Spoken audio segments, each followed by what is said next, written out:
नमस्कार। आज second chapter के न्यूमेरिकल हम लगाएंगे।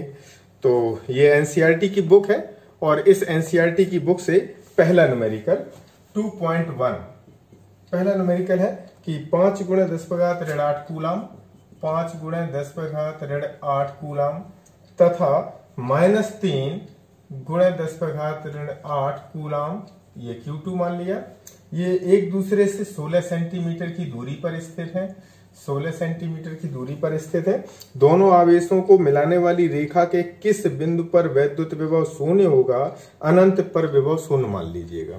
ठीक है, तो हम क्या करते हैं कि हमने एक द्विध्रुव मान लिया, ये -Q है, ये Q1 है और ये Q2 है, ये A है और ये B है। बीच की दूरी 16 सेंटीमीटर है और इसके पहले हम द्विध्रुव के मध्य बिंदु पर कहीं देखेंगे, फिर द्विध्रुव के कारण अक्ष पर किसी बिंदु पर वैद्युत विभव देखेंगे, क्योंकि निरक्षीय स्थिति पर वैद्युत विभव शून्य होगा। तो हम क्या करेंगे कि इस यहां से मान लो कि x दूरी पर स्थित कोई बिंदु O है जहां पर वैद्युत विभव शून्य है, हम मान ले रहे हैं। तो शेष दूरी कितनी रहेगी? 16 - x। तो अब हम पहले क्या करेंगे, सबसे पहली कंडीशन में कि Q1 के कारण O पर जो विभव है पहले हम वो निकालते हैं। V1 = 1/4πε0 और Q1/x पहला नंबर। इसके बाद हम Q2 के कारण O पर विभव निकाल लेते हैं। तो जब O पर विभव निकालेंगे V2 = 1/4πε0 और Q2/16 - x। क्योंकि आपको सूत्र पता है विभव का, V = 1/4πε0 और Q/r, ये वैद्युत विभव का सूत्र होता है। इस सूत्र के आधार पर हम इसको कर रहे हैं। तो ये हमारा दूसरा समीकरण निकल आया। अब परिणामी विभव निकाल लेते हैं। तो परिणामी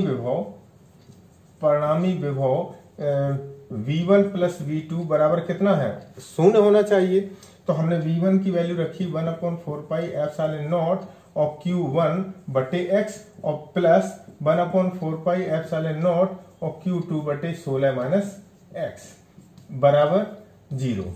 यह हम लिख सकते हैं 1/4πε0 Q1/x = -1/4πε0 Q2/16 - x। अब 1/4πε0 से ये कट जाएगा। अब वैल्यू रखते हैं। Q1 की मान है 5 × 10⁸ और ये माइनस, और Q2 की वैल्यू है -3। तो -3 × 10⁸ यहाँ पे हमने क्या कर दिया, 16 - x। अब देखो ये माइनस का चिन्ह और ये माइनस का चिन्ह कैंसिल हो गया। तो अब और 10⁸ से 10⁸ खत्म हो गए, इधर गुणा कर दो, क्रॉस गुणा कर दो। तो 5 16 - x = 3x। तो यहाँ पे 16×5 = 80 माइनस 5x बराबर 3x। तो 80 बराबर -5x उस तरफ चले गए, तो 3x + 5x = 8x। तो 80 बराबर 8x, तो x बराबर 80/8 बराबर 10 सेंटीमीटर। इसका मतलब है कि इस Q1 आवेश से 10 सेंटीमीटर दूरी पर वैद्युत विभव शून्य होगा। ठीक, अब इसका हम सेकंड पार्ट निकालते हैं। सेकंड में हम ये मान के चलते हैं कि अक्ष पर ही कहीं वैद्युत विभव शून्य है। तो उसके लिए हम क्या मान के चलते हैं कि हम ये मान नहीं मान करके, ये तो पूरा 16 दिया गया, 16 सेंटीमीटर। हम इसके बाद ये मान के चलते हैं कि यहां से ये कोई बिंदु P है और ये किस बिंदु से, हम चाहे Q2 मान लें या Q1 से मानना चाहिए, क्योंकि Q1 इससे पहले माना है। तो यहाँ Q1 से हम मान लें कि x दूरी पर स्थित कोई बिंदु P है जहां पर वैद्युत विभव शून्य है। तो जब ये पूरी दूरी x है तो इतनी दूरी कितनी होगी, x - 16। अब हम क्या करते हैं कि Q1 के कारण P पर विभव जब निकालते हैं तो ये आएगा V1 = 1/4πε0 और Q1 बटे यहां से यहां तक की दूरी x, समीकरण नंबर 1। इसके बाद Q2 के कारण जब P पर विभव निकालेंगे V2 बराबर 1/4 पाई एप्सिलॉन नॉट और Q2 बटे यहां से यहां तक की दूरी x माइनस 16, समीकरण नंबर 2। आप क्या करोगे, बिंदु P पर परिणामी विभव, तो जब परिणामी विभव निकालेंगे V इक्वल टू, तो ये नहीं, परिणामी विभव V1 plus V2 equal to क्या होगा 0। तो हम V1 की वैल्यू रखें 1/4 pi epsilon naught Q1 upon x plus 1/4 pi epsilon naught Q2 बटे x माइनस 16 इक्वल टू 0। तो उस तरफ पहुंचा देते हैं 1/4 pi epsilon naught Q1 upon x equal to minus 1/4 pi epsilon naught Q2 बटे x minus 16। 1/4 pi epsilon naught से ये कैंसिल हो गए, क्या बचे Q1 की वैल्यू भी रख देते हैं साथ में, तो 5 इंटू 10⁻8 बटे x बराबर माइनस Q2 की वैल्यू चिन्ह सहित, विभव में हम चिन्ह सहित रखते हैं, तो -3 इंटू 10⁻8 और x माइनस 16। अब माइनस चिन्ह से ये माइनस चिन्ह कैंसिल हो गया, तो 10⁻8 से 10⁻8 कैंसिल हो गए, क्रॉस गुणा कर दो तो 5x माइनस 16 बराबर 3x, तो 5x minus 80 equal to 3x।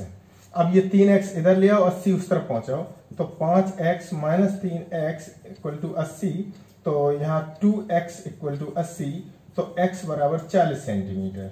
इसका मतलब हुआ कि अक्ष पर द्विध्रुव के बाहर किसी बिंदु P पर जो विभव है वो शून्य होगा, लेकिन Q1 से टोटल कितनी दूरी पर, 40 सेंटीमीटर की दूरी पर।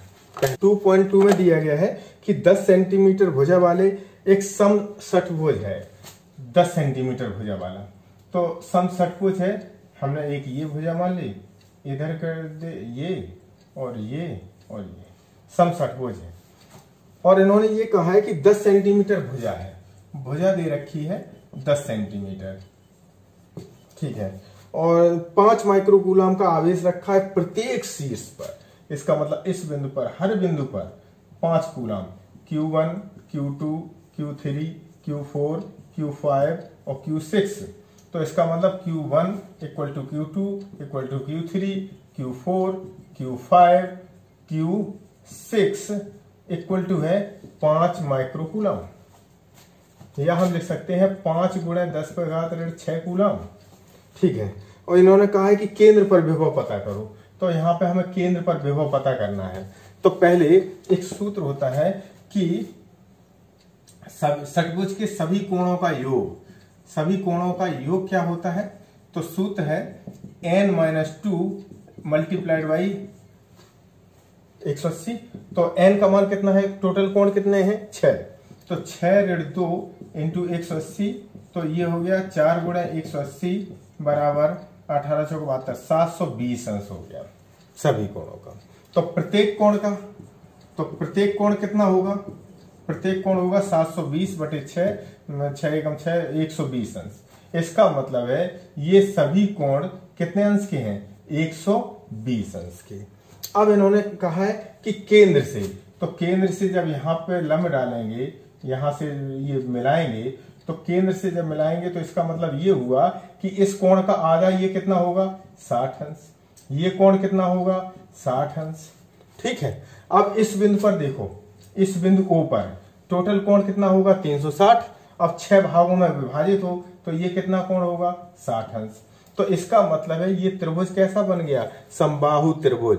तो अगर ये भुजा 10 सेंटीमीटर है तो इसकी ये त्रिज्या ये भी 10 सेंटीमीटर होगी। इसका मतलब है कि समबाहु त्रिभुज की स्थिति में, समबाहु त्रिभुज की स्थिति में क्या होगा कि आवेश से केंद्र तक की दूरी बराबर होगी 10 सेंटीमीटर, या हम मीटर बनाए तो 10⁻1 मीटर। मतलब ये दूरी यहाँ चाहे इस आवेश के लिए चाहे इस आवेश, किसी भी आवेश के लिए दूरी समान होगी। अब हम क्या करते हैं, परिणामी विभव निकालते हैं। तो विभव जब निकालेंगे तो विभव का सूत्र है V बराबर 1/4 पाई एप्सिलॉन नॉट। इसके बाद में सभी का योग, बीजगणितीय योग, चूंकि सभी धनात्मक हैं तो टोटल हमने लिख दिया 6Q और बटे R, या 9 गुणे 10 पे घात 9 और इंटू 6। Q का मान कितना है? Q 5 माइक्रोकूलम, 5 गुणे 10 पे घात 6, और दूरी कितनी है 10 सेंटीमीटर को, मतलब 10 पे घात 1। तो ये कितना हो गया? ऋण 1 ऊपर गई, धन की 1 और 9, 10 में थे ऋण की 6, तो ये 4 बची धन की, और 5 छक्का 30, और 30 में 9 का गुणा करो 270 गुणे 10 पे घात 4, या 2.7 गुणे 10 पे घात 6 वोल्ट। ये हमारा विभव आया दूसरे का। 2.3 का मतलब दूसरे चैप्टर का तीसरा क्वेश्चन। 6 सेंटीमीटर की दूरी पर R बराबर 6 सेंटीमीटर, मीटर बना ले 6 गुणे 10 पे घात 2 मीटर की दूरी पर स्थित दो बिंदु हैं A और B, जो दो आवेश रखे हैं। ठीक है, हमने यहाँ पे रख लिया, ये A है, ये B है, यहाँ पे 2 माइक्रोकूलम है, यहाँ -2 माइक्रोकूलम है, इसे हमने Q1 मान लिया, इसे Q2 मान लिया। ठीक है, और दोनों के बीच की दूरी हमें दे रखी है, तो ये क्या हो गया? द्विध्रुव हो गया। ये द्विध्रुव है। अब द्विध्रुव है और दोनों पे आवेश परस्पर समान और विपरीत प्रकार के हैं।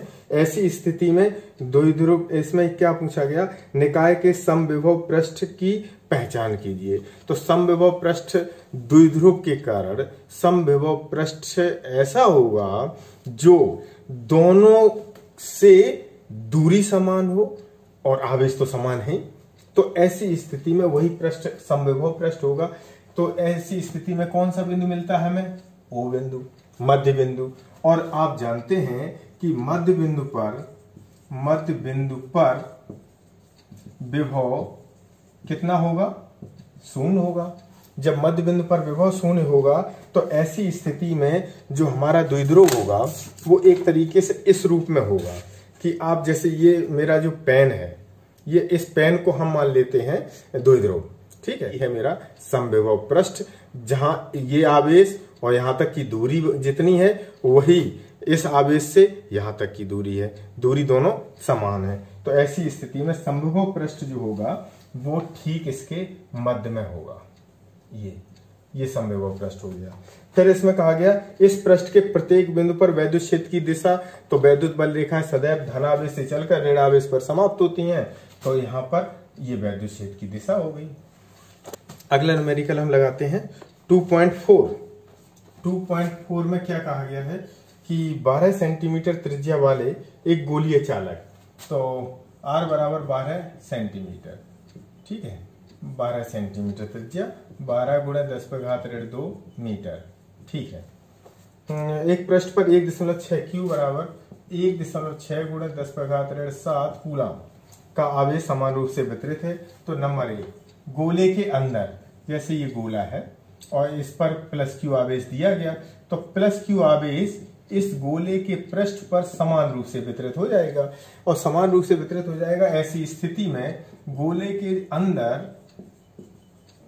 के अंदर Q = 0, तो इसलिए E बराबर कितना हो जाएगा? 1/4 पाई एप्सिलॉन नॉट और Q/R², जो कि बराबर होगा 0 के।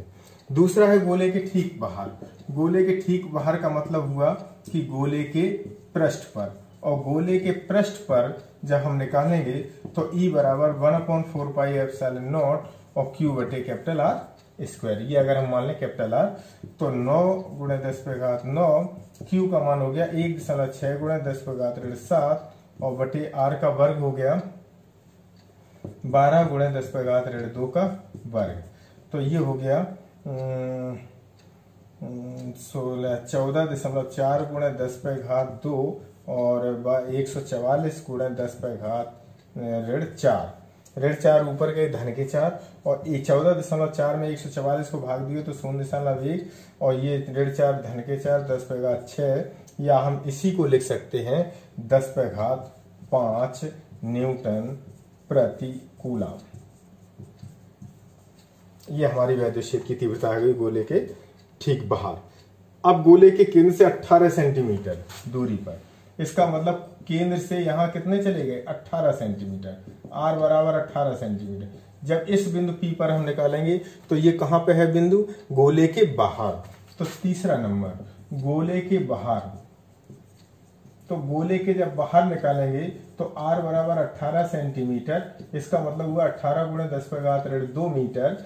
तो अब अगर हम वैद्युत क्षेत्र की तीव्रता निकालें तो E इक्वल टू 1/4πε0 Q बटे r स्क्वायर, 9 गुणे 10⁻9, Q का मान है 1.6 गुणे 10⁻7 और बीच की दूरी है 18 गुणे 10⁻2 का वर्ग, 14.4 गुणे 10⁻2 बटे 18 324 और गुणे 10⁻4। तो ये सॉल्व कर लो, सॉल्व करके आएगा 4.4 गुणे 10⁻4 न्यूटन प्रति कूलम। अगला क्वेश्चन है 2.5। 2.5 में पूछा गया है कि एक समांतर पट्टिका संधारित्र है, बीच में वायु है और वायु में धारिता दे रखी है C0। वायु में C0 बराबर दिए है 8 पिकोफैरेड या 8 गुणे 10⁻6 फैरेड।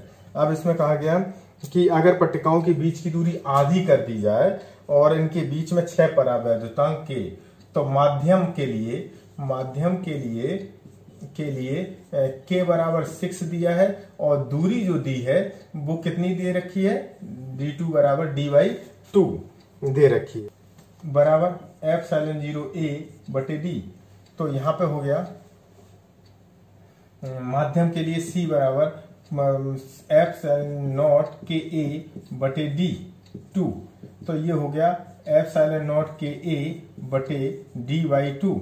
तो 2 ऊपर पहुंच गए, 2K ε0A बटे D और ये मान है काहे का, C0 का। तो 2K C0, तो 2, यार ये तो बड़ा आसान हो गया, K का मतलब 6 और C0 का मतलब है 8 गुणे 10⁻, पिको ऋण 12 होते हैं, ऋण 12। तो ये हो गया 8 दूनी 16, 96 गुणे 10⁻12 फैरेड या 96 पिको फैरेड, इतना आ गया। Question number 2.6।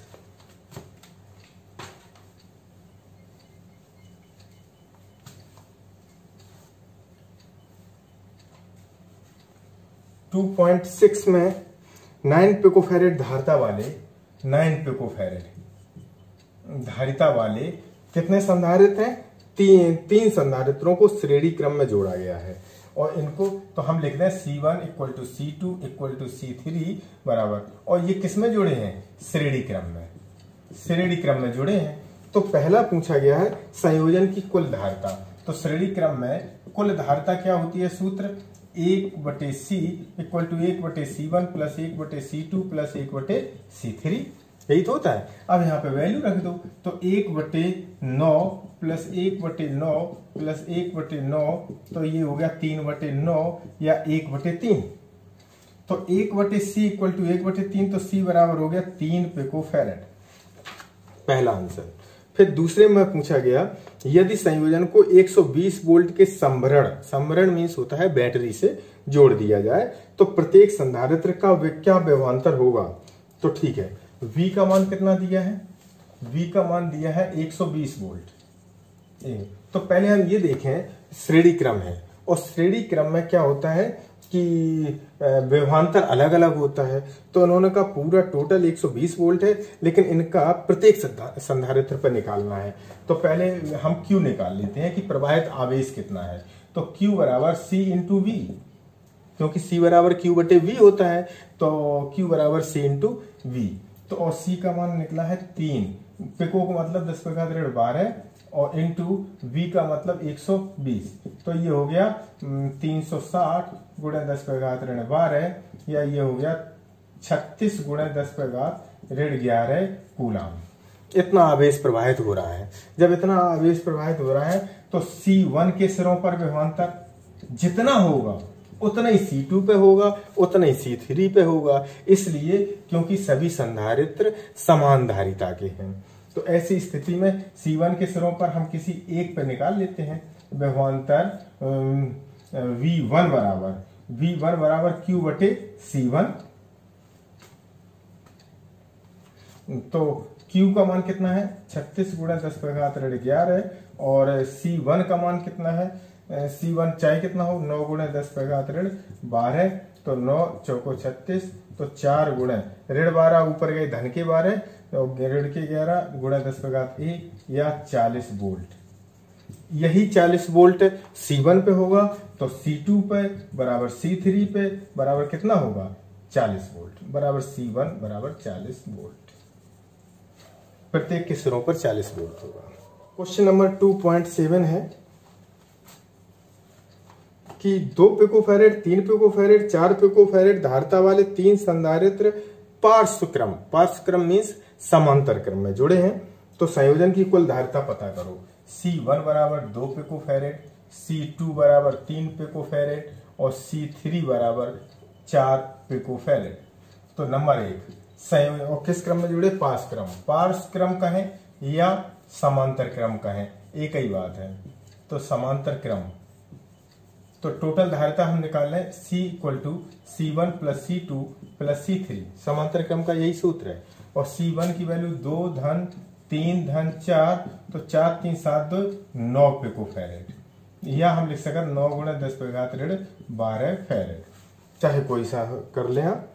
यदि संयोजन 2.7 यदि संयोजन को 100 वोल्ट के संभरण से जोड़ दें तो प्रत्येक पर आवेश कितना होगा। तो V बराबर है 100 वोल्ट के संभरण से जोड़ दिया जाए। तो पहले तो हम ये देखें कि टोटल प्रवाहित आवेश कितना है। तो टोटल प्रवाहित आवेश कुल आवेश Q बराबर C इंटू V। C का मान है 9 गुणा 10 पे घात ऋण 12 और V का मान है 100। तो 9 गुणा 10 पे घात ऋण 100 है तो 10 पे घात 2 तो 10 पे घात 2 का इसमें गुणा कर दे तो 10 पे घात ऋण 10 इतना कूलम आवेश है जो प्रवाहित हो रहा है। संयोजन को समांतर क्रम में जुड़े हैं धारिता पर आवेश पता करना है। Q1 Q2 Q3 की वैल्यू पता करनी है। तो Q1 बराबर ये Q का तो हमें जरूरत भी नहीं थी। Q1 बराबर C1 इंटू V पहला नंबर Q1 बराबर तो C1 की वैल्यू कितनी है C1 की है 2 पिकोफैरेड 2 गुणा 10 पे घात ऋण 12 और V की वैल्यू कितनी है 100। मुझे लग रहा है कि हमें इसकी जरूरत नहीं थी। तो 100 यहाँ पे हो गया 2 गुणा 10 पे घात ऋण 10 कूलम क्योंकि 100 को हम 10 पे घात 2 लिख सकते हैं और 10 पे घात 2 और ये 10 पे घात ऋण 12 है तो 10 पे घात ऋण 10। और इसी प्रकार से अगर हम Q2 निकालें तो C2 इंटू V क्योंकि समांतर क्रम में विभवांतर समान होता है तो ऐसी स्थिति में ये V कॉमन रहेगा। तो C2 की वैल्यू कितनी है 3 पिकोफैरेड तो 3 गुणा 10 पे घात ऋण 12 गुणा 100 तो ये हो गया 3 गुणा 10 पे घात ऋण 10 कूलम। इसी प्रकार से Q3 C3V equal to 4 into 10 to power minus 12 multiplied by 100 equal to ये हो गया 4 into 10 to power minus 10 coulomb. 2.8 में क्या दिया गया पट्टिकाओं के बीच वायु दे रखी है और वायु वाले समांतर पट्टिका संधारित्र के प्रत्येक पट्टिका का क्षेत्रफल A बराबर 6 गुणा 10 पे घात ऋण 3 मीटर स्क्वायर। ठीक है। उनके बीच की दूरी 3 मिलीमीटर D बराबर 3 मिलीमीटर 3 मिलीमीटर का मतलब हो गया 3 गुणा 10 पे घात ऋण 3 मीटर। ठीक है इतने मीटर हो गया। संधारित्र की धारिता पता करो। तो वायु में धारिता C0 equal to epsilon naught epsilon A बटे D 8.85 गुणा 10 पे घात ऋण 12 और A की वैल्यू है 6 गुणा 10 पे घात ऋण 3 और D की वैल्यू है 3 गुणा 10 पे घात ऋण 3। तो ये ऋण 3 इससे काट दो 3 दूनी 6 2 का इसमें गुणा कर दो तो 17.7 गुणा 10 पे घात ऋण 12 इतने फैरेड आ गया। चलो फिर इसमें कहा गया यदि इस संधारित्र को 100 वोल्ट के संभरण से जोड़ दें B बराबर 100 वोल्ट से जोड़ दें। ठीक है तो संधारित्र की प्रत्येक पट्टिका पर आवेश कितना होगा?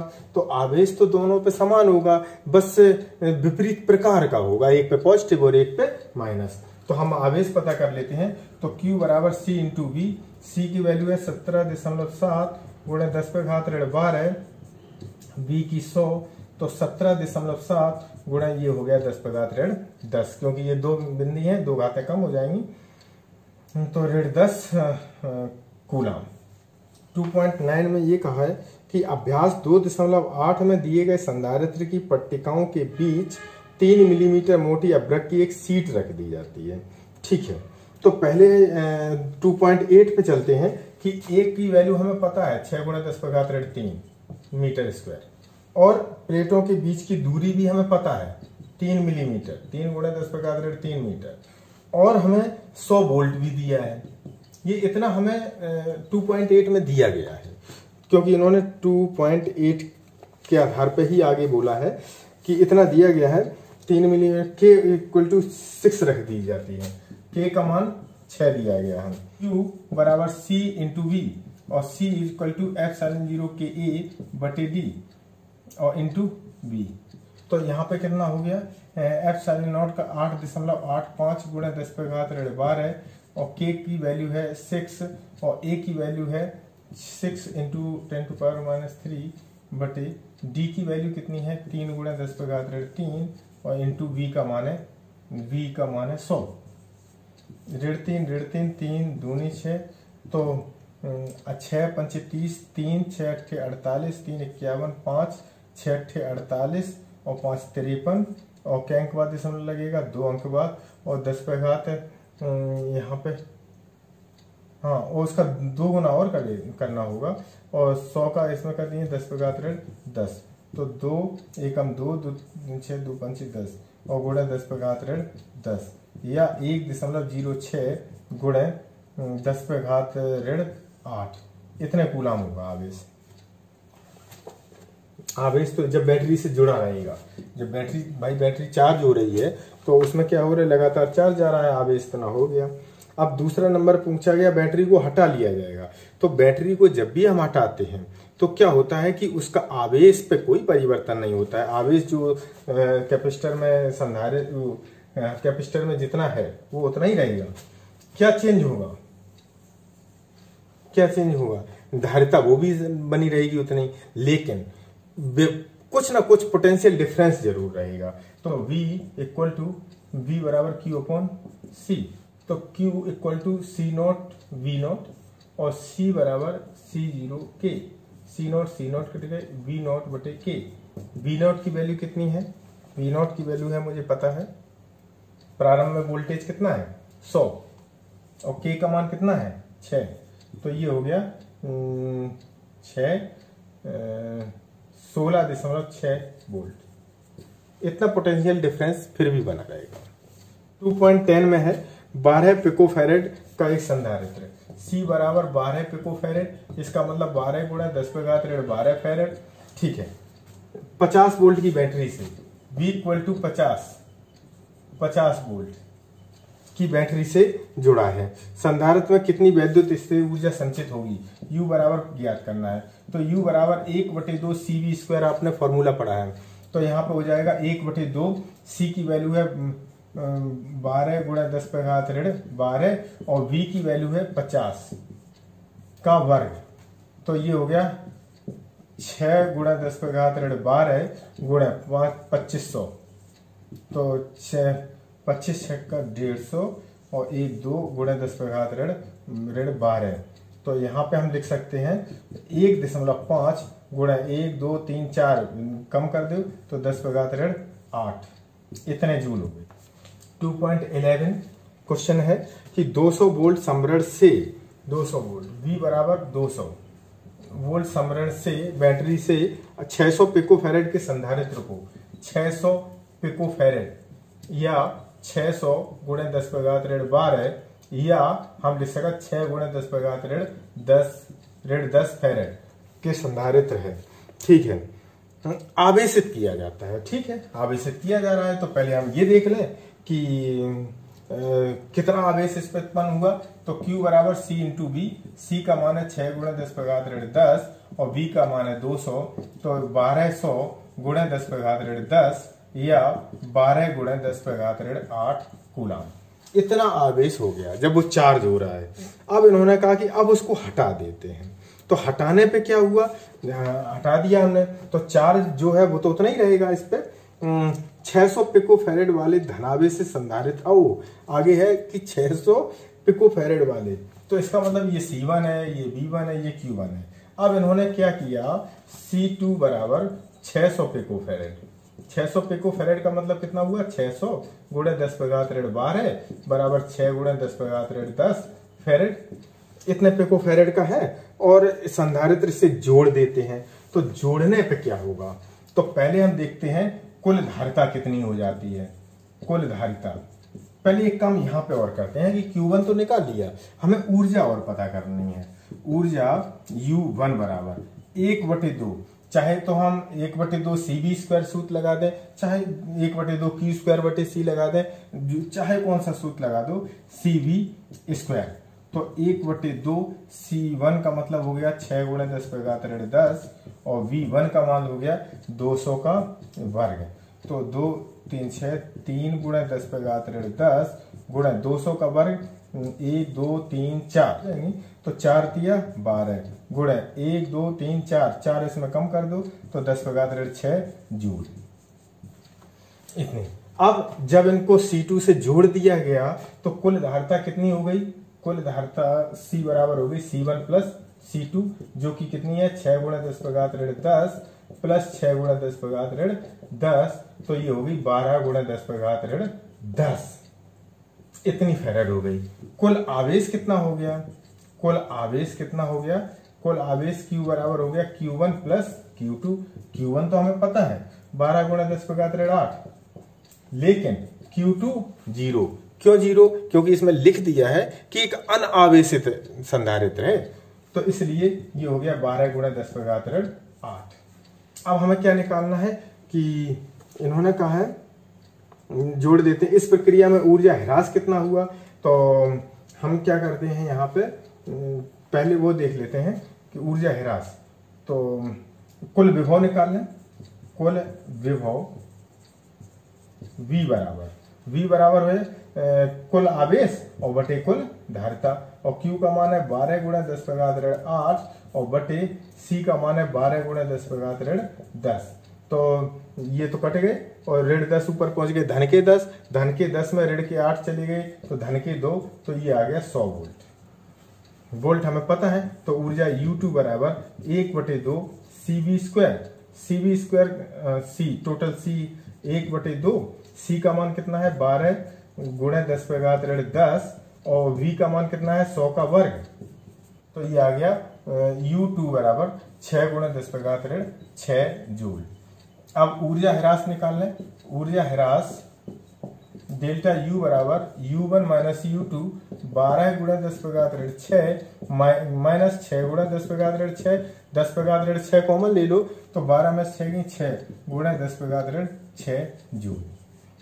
ये आपके 11 क्वेश्चन लग गए हैं। अतिरिक्त अभ्यास में जो सवाल दिए गए हैं, यदि आप लोग चाहेंगे तो हम आगे इनको सॉल्व कराएंगे, और नहीं तो हम अब अगला तीसरा चैप्टर पढ़ाएंगे। बहुत बहुत धन्यवाद।